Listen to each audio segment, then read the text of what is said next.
Hello everyone. तो इस video में हम लोग देखेंगे टॉप 50 बायो के वन लीनियर क्वेश्चन जो कि ऑब्जेक्टिव फॉर्म में होंगे और बहुत इंपॉर्टेंट होंगे क्लास 12 बोर्ड एग्जाम के लिए और आपके upcoming NEET UG entrance exam के लिए। ये अंडररेटेड क्वेश्चन है जो कि कई बार एग्जाम में रिपीट भी हो चुके हैं। इसमें कई क्वेश्चन आपको इजी भी लगेंगे, कई लोग को पता भी होंगे, लेकिन कुछ ऐसे क्वेश्चंस होंगे जिनके बारे में आपने सुना भी नहीं होगा, बट वो एग्जाम्स में आए हुए क्वेश्चंस हैं। ठीक है, तो स्टार्ट करते हैं। जिसमें पहला क्वेश्चन कह रहा है कि विच enzyme is responsible for unveiling the DNA helix during replication. ठीक है, तो जब डीएनए रेप्लिकेशन हो रहा होता है तो जो डीएनए हेलिकेस हार्मोन होता है वो रेप्लिकेशन का काम करता है। तो वो जो क्या कहता है उसके हेलिकल जो शेप उसको अनवाइंड करता है, इससे रेप्लिकेशन शुरू होता है। तो इसका आंसर रहेगा डीएनए हेलिकेस। उसके बाद क्वेश्चन नंबर 2 इसने कह रहा है what is the first step of translation in protein synthesis. तो फर्स्ट स्टेप तो आप सभी जानते हैं, वो हो जाएगा इनिशिएशन।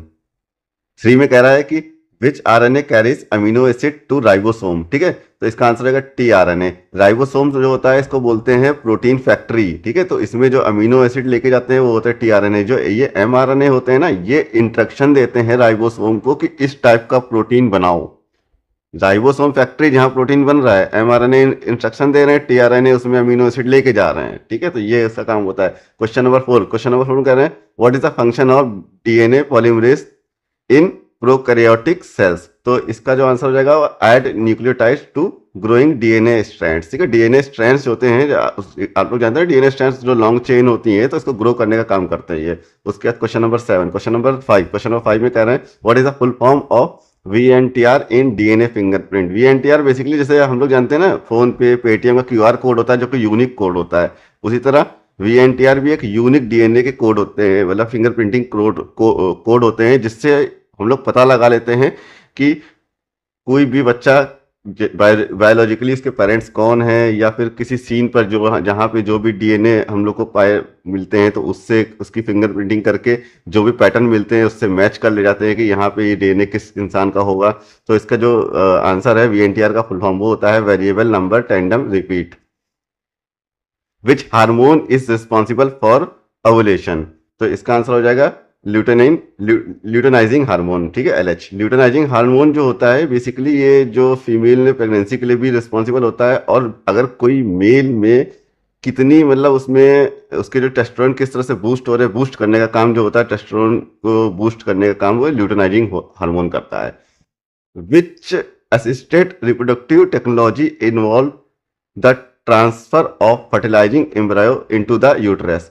ठीक है, तो डायरेक्ट यूट्रस में नहीं ट्रांसफर करता है, ठीक है, वो फेलोपियन ट्यूब के थ्रू जो है ट्रांसफर करता है। तो ये है zygote intra fallopian transfer. IVF में क्या होता है, डायरेक्ट यूट्रस में ट्रांसफर होता है बेबी, लेकिन इसमें क्या होता है कि पहले वो जो एग्स लिए जाते हैं, सेपरेट किए जाते हैं, ठीक है, उसमें फर्टिलाइजेशन होता है, उसके बाद उसको फेलोपियन ट्यूब में रखा रहता है, फिर वहां से वो ऑटोमेटिकली यूट्रस में चले जाते हैं। ठीक है, ये technology something better than IVF होती है। Question number 8 which enzyme is use to cut DNA at specific site in genetic engineering. ठीक है, जेनेटिक इंजीनियरिंग में काम आता है ये जो एंजाइम है, और ये क्या करता है एक पर्टिकुलर स्पॉट से जहां से भी इंफॉर्मेशन सेपरेट करनी होती है वहां से डीएनए को कट करने का काम करता है। तो इसको बोलते हैं रेस्ट्रिक्शन एंजाइम। ठीक है, डीएनए रेप्लिकेशन में भी एंजाइम जब इंफॉर्मेशन को कट करनी होती है उस जगह से, तो ये रेस्ट्रिक्शन एंजाइम वहां पे यूज होता है।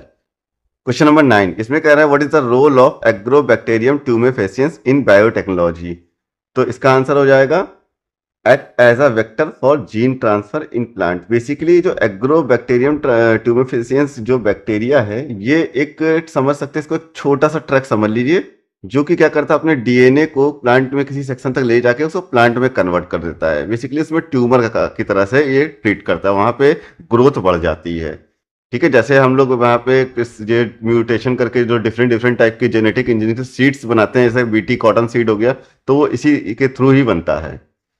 उसके बाद क्वेश्चन नंबर 10 इसमें कह रहे हैं which genetically modified crop produces the BT toxin. तो बीटी टॉक्सिन बेसिकली एक ड्रॉबैक होता है जो कि प्रोड्यूस हो जाता है बीटी कॉटन सीड्स में। Which concept explain the development of similar trades in unrelated species due to adaptation. तो ये हो जाएगा, इसे बोलते हैं convergent evolution. Convergent evolution basically क्या होता है, जैसे हम लोग देखते हैं समुद्र में मछली के किसे किसे कहते हैं, जो व्हेल होती है, फिश होती है, वो भी व्हेल होते हैं, और डॉल्फिन होते हैं, लेकिन उनको फिश कहते नहीं है। लेकिन लोगों का इन दोनों का स्ट्रक्चर तो लगभग सेम होता है, क्योंकि दोनों को रहना पानी में है, तो उनकी जो बॉडी स्ट्रक्चर है वो सेम है, क्योंकि उन्हें स्ट्रीमलाइन फ्लो में सिस्टम में रहना है, तो उनका बॉडी का स्ट्रक्चर सेम होता है। लेकिन एक होती है मैमल, एक होती है फिश, ठीक है। दोनों के जो एंसेस्टर हैं वो अलग अलग हैं, तो इसी को बोलते हैं कन्वर्जेंट एवोल्यूशन। जैसे चमगादड़ को ले लीजिए, बर्ड को ले लीजिए, दोनों देखने में लगता है कि ये लोग बर्ड हैं, दोनों के पास विंग्स होते हैं, लेकिन चमगादड़ जो होता है, बैट होता है, वो होता है मैमल होता है, और जो बर्ड्स होती हैं वो होते हैं reptile. Which gas is mainly responsible for global warming, ठीक है। तो ग्लोबल वार्मिंग के लिए रिस्पॉन्सिबल गैस इसमें से जो है वो है कार्बन डाइऑक्साइड, ठीक है। अब ग्लोबल वार्मिंग होती क्या है बेसिकली, जैसे हमारे अर्थ में यहाँ सन से बहुत सारी रेस चली आ रही हैं, ठीक है, यहाँ अर्थ पे सब रेस चली आती हैं, ठीक है, रेस आती हैं टकरा के वापस चली जाती हैं।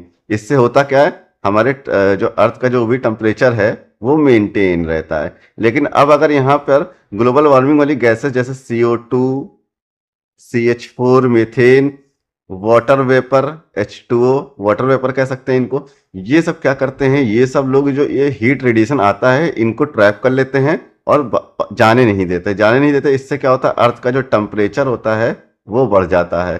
टेम्परेचर बढ़ जाएगा तो यहाँ पे क्लाइमेट चेंज आ जाएगा, और यहाँ पे जो ग्लेशियर्स है वो पिघलने लगेंगे, पूरा का पूरा इकोसिस्टम डिस्टर्ब हो जाता है। तो इसी को बोलते हैं ग्लोबल वार्मिंग। तो इसमें से रिस्पॉन्सिबल कौन है, जो आंसर हो जाएगा carbon dioxide. What is the full form of IUCN? IUCN का फुल फॉर्म होता है international union for conservation of nature. तो इसका आंसर रहेगा ऑप्शन ए। क्वेश्चन नंबर 14, उसमें कह रहा है which type of succession start in a newly form habitat with no previous life. तो इसका आंसर रहेगा प्राइमरी सक्सेशन। उसके बाद कह रहे हैं क्वेश्चन नंबर 15, इसमें कह रहे हैं which term refer to the gradual replacement of one species by another in an ecosystem. तो इसका आंसर हो जाएगा इकोलॉजिकल सक्सेशन। उसके बाद क्वेश्चन नंबर 16, इसमें कह रहे हैं which part of the human immune system produce antibodies. तो ये लोग सब लोग जानते हैं, ये होती है बी सेल्स। ये जो बी सेल्स होते हैं, ये जैसे हम लोग को वैक्सीन लगती हैं, तो उसमें जो वैक्सीन समझ लो बी सेल्स का काम करती हैं। जैसे आपको कोई भी डिजीज हुई तो बी सेल्स जो होते हैं उस इम्यून सिस्टम को बूस्ट करके उस डिजीज को तो क्या कहते हैं, उससे तो फाइट करते हैं और रेडी करते हैं इन फ्यूचर मेमोरी बी सेल्स के रूप में, कि अगर वो जो जर्म्स है फिर से अटैक करता है, इन्वेडर फिर से अटैक करता है, तो बी सेल्स बिना आपको पता लगे ही उसको पहले ही डिस्ट्रॉय कर देंगे, ठीक है। जैसे वैक्सीन होती है, ठीक है, वैक्सीन अगर आपको लगी है तो आपको पता भी नहीं लगा कोरोना वायरस कब आया कब चला गया, है ना। क्वेश्चन नंबर 17, इसमें कह रहे हैं which virus is responsible for causing AIDS. सबको पता है HIV। इसके बारे में कुछ फैक्ट की बात जैसे आपको बताएं, ये बॉडी में काफी सालों तक, ठीक है, मैनी ईयर तक हाइड रह सकता है, पता भी नहीं चलेगा HIV। अच्छा, ये इतनी फास्ट म्यूटेट होता है, बहुत तेजी से इसका मतलब जो स्ट्रक्चर होता है वो चेंज होता रहता है। इतनी फास्ट ये म्यूटेट होता है कि साइंटिस्ट इसके अभी तक कोई वैक्सीन या कोई मेडिसिन बना ही नहीं पा रहे हैं। अगर इसकी मेडिसिन या वैक्सीन को बनाना है ना, तो इसके लिए क्या होगा, जो इसका म्यूटेशन हो रहा है, इसके म्यूटेशन रेट को पहले पकड़ो। जब रेट ऑफ म्यूटेशन मतलब इसका रेट ऑफ चेंज पता लग जाएगा ना, तो डायरेक्ट अब ये रेट पता लग जाएगा, उसके बाद फिर पर्टिकुलर टाइम के बाद किस स्ट्रक्चर फॉर्म में होगा ये प्रिडिक्शन कर सकते हैं। बहुत सारे ये मॉलिक्यूलर मॉडलिंग सॉफ्टवेयर होते हैं, ठीक है, SCP, गॉसियन, हाइपर क्लस्टर, ये सब सॉफ्टवेयर होते हैं। सुपर कंप्यूटर के थ्रू पता लग जाएगा कि इतनी देर बाद ये इसका स्ट्रक्चर हो सकता है, तो डायरेक्ट उसको टारगेट करने के लिए वैक्सीन बनाई जाए, तो इसका मे भी जो है जल्दी से जल्दी इसकी वैक्सीन बन सकती है। लेकिन अभी इसमें बहुत लंबा समय लगेगा लगता है। अब ऐसा नहीं इसका रेजिस्टेंस नहीं होता, कुछ लोग हैं अभी भी यहाँ पे, कुछ ऐसे लोग होंगे जो HIV रेजिस्टेंट हैं। ऐसे लोग बड़े खतरनाक होते हैं, पता ही नहीं है, क्योंकि 5 HIV एड्स जिनके है उसमें से एक को तो पता ही नहीं होता है कि they have infected by HIV, ठीक है, ये फैक्ट की बात थी। क्वेश्चन नंबर 18, इसमें कह रहा है which drug is obtain from the plant Papaver somniferum. तो ये है ओपियम। ये जो पेपावर सोमनिफेरेंस है, ये उस टाइप का से होता है जैसे codeine, thebaine, morphine, basically pain reliever substance होते हैं। उसके बाद क्वेश्चन नंबर 19, इसमें कह रहा है which disease is caused by plasmodium and transmitted by mosquito. तो इसका आंसर हो जाएगा malaria. Question number 20, what is the function of interference in the immune system? तो इसका आंसर हो जाएगा they help in antiviral defence, they help in antiviral defence. Which organelle is known as the power house of the cell? तो इसका answer हो जाएगा mitochondria. ठीक है, ये जो माइटोकॉन्ड्रिया के बारे में एक फैक्ट बताते हैं, जब बेबी पहली बार पैदा होता है, बच्चा पहली बार जब पैदा होता है तो वो माँ की एक बूंद भी जब उसके अंदर जाती है दूध की, तो क्या होता है कि एटीपी फॉर्म में एनर्जी कन्वर्ट होती है। ठीक है, जिससे उसे एनर्जी मिलती है। ठीक है, तो इसी को कहते हैं पहली बार उसकी बॉडी में एनर्जी क्रिएट हुई है। तो जो भी रिएक्शन हुई होगी उस प्रोसेस में एनर्जी क्रिएट हुई होगी। ठीक है, फूड के रूप में उसकी बॉडी में गया मिल्क। अब एनर्जी जब भी क्रिएट हो रही है तो कोई भी रिएक्शन, तो उस प्रोसेस में वेस्ट मटेरियल भी क्रिएट होते हैं। ठीक है, तो इनको बोलते हैं वेस्ट मटेरियल के रूप में free state of oxygen create होती है बॉडी में। फ्री स्टेट ऑफ ऑक्सीजन जो होती है वो क्या करती है, वो बॉडी को डिके करने का काम करती है। मतलब जिस दिन से बेबी पैदा होता है और जैसे ही उसने फूडिंग के लिए बस लिटिल ड्रॉप ऑफ मिल्क भी लिया, उस दिन से बॉडी समझ लो डिके करना शुरू हो जाएगी। वो अलग बात है कि बॉडी ग्रो कर रही है, ऐसे लगता है कि हम लोग की एज बढ़ रही है, लेकिन एक्चुअल में क्या होता है कि जो फ्री स्टेट ऑक्सीजन है वो बॉडी को डिके करने का काम करते हैं, और यही रीजन होता है कि हम लोग मर जाते हैं, हम लोग की बॉडी कमजोर हो जाती है। ये बहुत बेसिक रूट कॉज रीजन बताया मैंने आपको, क्योंकि जो फ्री स्टेट ऑफ ऑक्सीजन होती है किसी भी चीज को डिस्ट्रॉय कर सकती है। आप एक लोहे की चाबी लीजिए, आप मिट्टी में डाल दीजिए, देख लीजिए कुछ टाइम बाद तो क्या होगा, चाबी में जंग लग जाएगी, चाबी खराब हो जाएगी और धीरे धीरे बिल्कुल मिट्टी में ही मिल जाएगी। तो जो फ्री स्टेट ऑफ ऑक्सीजन होती है वो हर एक चीज को डिस्ट्रॉय कर सकती है। अब देखते हैं क्वेश्चन नंबर 22। क्वेश्चन नंबर 22 में कह रहा है विच enzyme is responsible for the synthesis of mRNA? ठीक है, mRNA के सिंथेसिस के लिए जो रिस्पॉन्सिबल होता है वो होता है RNA पॉलीमराइज। और mRNA करता क्या है, ये जो राइबोसोम जिसे प्रोटीन फैक्ट्री कहते हैं उसको इंस्ट्रक्शन भी देता है कि किस टाइप का प्रोटीन बनाना है। क्वेश्चन नंबर 23 इसमें कह रहा है what is the main function of ribosome? तो अभी बताया, ये क्या है, प्रोटीन सिंथेसिस का काम करना है। ठीक है, उसके बाद क्वेश्चन नंबर 24 इसमें कह रहा है which component of the blood is responsible for oxygen transport? तो इसका जो है red blood cell RBCs. Which vitamin is responsible for blood clotting? तो vitamin K, very popular question, सबको पता होगा इसका आंसर। उसके बाद क्वेश्चन नंबर 26 इसमें कह रहा है which structure in the human brain control balance and coordination? तो ये है इसका आंसर है सेरेबेलम। सेरेबेलम जो होता है इसे छोटा मस्तिष्क भी कहते हैं, ये लगभग 80% न्यूरॉन अपने में रखता है। ठीक है, पूरे ब्रेन का 80%, और जो स्पेस लेता है, ठीक है, वो लेता है लगभग 10% स्पेस लेता है अपने आप को रखने में, और 80% इंफॉर्मेशन समझिए स्टोर करके रखता है सेरेबेलम। बहुत इंपॉर्टेंट होता है ये गलती हो गई, सेरेबेलम नहीं सेरेबेलम। ठीक है, सेरेबेलम था इसका आंसर, सेरेबेलम। ठीक है, ये काफी इंपॉर्टेंट होता है सेरेबेलम। ये जो सेरेबेलम होता है, ये अगर आप इसको हेल्दी रखेंगे तो आपके लिए फायदा होगा। लेकिन अब ये हेल्दी कैसे रखेंगे, तो आप ओमेगा 3 लीजिए खाने में। ओमेगा 3 जितना ओमेगा 3 यूज करेंगे, ओमेगा 3 कहाँ मिलता है, वो फिश ऑयल में, फिश में, ठीक है, एग्स में नहीं, वैसे ग्रीन वेजिटेबल यूज करिए। और सेरेबेलम को जो एक्टिव रखने का और बेस्ट तरीका क्या है कि आप खुद एक्टिव रहिए। उसके लिए क्या है कि एक्सरसाइज करते रहिए। मतलब ब्लड फ्लो अगर बॉडी में आपका बढ़िया है, मेंटेन है, आपकी हार्ट बीट, अगर आपकी हार्ट बीट 64 से लेके 78 के रेंज में दिखा रही, तो मतलब आपका ब्लड फ्लो बढ़िया है, तो मतलब आपका सेरेबेलम एक्टिव रहेगा। ये रीजन हो गया। इसको मतलब इस तरह से एक्टिव कर सकते हैं ओमेगा 3 लेके। और दूसरा भी ये भी ध्यान रखना है कि आपको कोई ना कोई लॉजिकल, मतलब मेंटल चैलेंज लेते रहिए। लॉजिकल गेम खेलिए, जैसे चेस हो गया, मतलब मेंटल जहाँ चैलेंजेस आते हैं वहां पे सेरेबेलम एक्टिव रहता है हमेशा। ठीक है, तो सेरेबेलम पे हमेशा इसके क्योर और प्रोटेक्शन पे ध्यान रखिएगा। तो ये आपके लिए काफी इंपॉर्टेंट होगा, ये आपकी लॉन्ग लाइफ के लिए भी, क्योंकि 80% इंफॉर्मेशन, 80% न्यूरॉन्स को कैरी कर रहा है, मतलब आपकी बॉडी को चलाने का काम कर रहा है सेरेबेलम। क्वेश्चन नंबर 27 इसमें कह रहा है which part of the nephron is responsible for filtration in the kidneys? तो किडनी में ब्लड फिल्ट्रेशन का काम कौन करते हैं, वो है ग्लोमेरुलस। ठीक है, ग्लोमेरुलस सिमिलर लाइक जैसे हम लोग चाय बनाते हैं तो छन्नी से चाय छानते हैं, तो वही काम जो ब्लड है वो छनता है ग्लोमेरुलस के थ्रू। ये हमारी किडनी में होते हैं। तो ये जो होते हैं लगभग एक दिन में 50 गैलन ब्लड फिल्टर कर देते हैं एक दिन में, इसलिए इनकी केयर करना बहुत जरूरी होता है। इसके लिए क्या करना होगा, आपको लगभग एक दिन में 8 से 10 गिलास पानी तो पीना ही पीना है। ठीक है, एक्सरसाइज करना है, ये ध्यान रखना है। ठीक है, इसलिए क्योंकि ये किडनी में अगर ये नहीं होंगे तो क्या होगा कि जो हमारी बॉडी से वेस्ट मटेरियल कभी निकल ही नहीं पाएंगे, ये ध्यान रखना है। ठीक है। Question number 28, what is the major function of haemoglobin in RBCs. तो हीमोग्लोबिन का जो मेजर फंक्शन होता है बेसिकली ऑक्सीजन को लेके जाना है, तो इसका आंसर रहेगा ट्रांसपोर्ट ऑफ ऑक्सीजन। उसके बाद है क्वेश्चन नंबर 29, इसमें कह रहा है which part of the digestive system is primarily responsible for nutrient absorption. तो इसका आंसर रहेगा स्मॉल इंटेस्टाइन। क्वेश्चन नंबर 30, इसमें कह रहा है which hormone regulate blood sugar level. इसका आंसर रहेगा इंसुलिन। इंसुलिन बहुत इंपॉर्टेंट होता है। हम लोग जब भी जो भी खाते हैं, चीनी वीनी जो भी होती है, मतलब जिस चीज में शुगर होता है, वो क्या करता है हमारी बॉडी में ब्लड में मिल जाता है।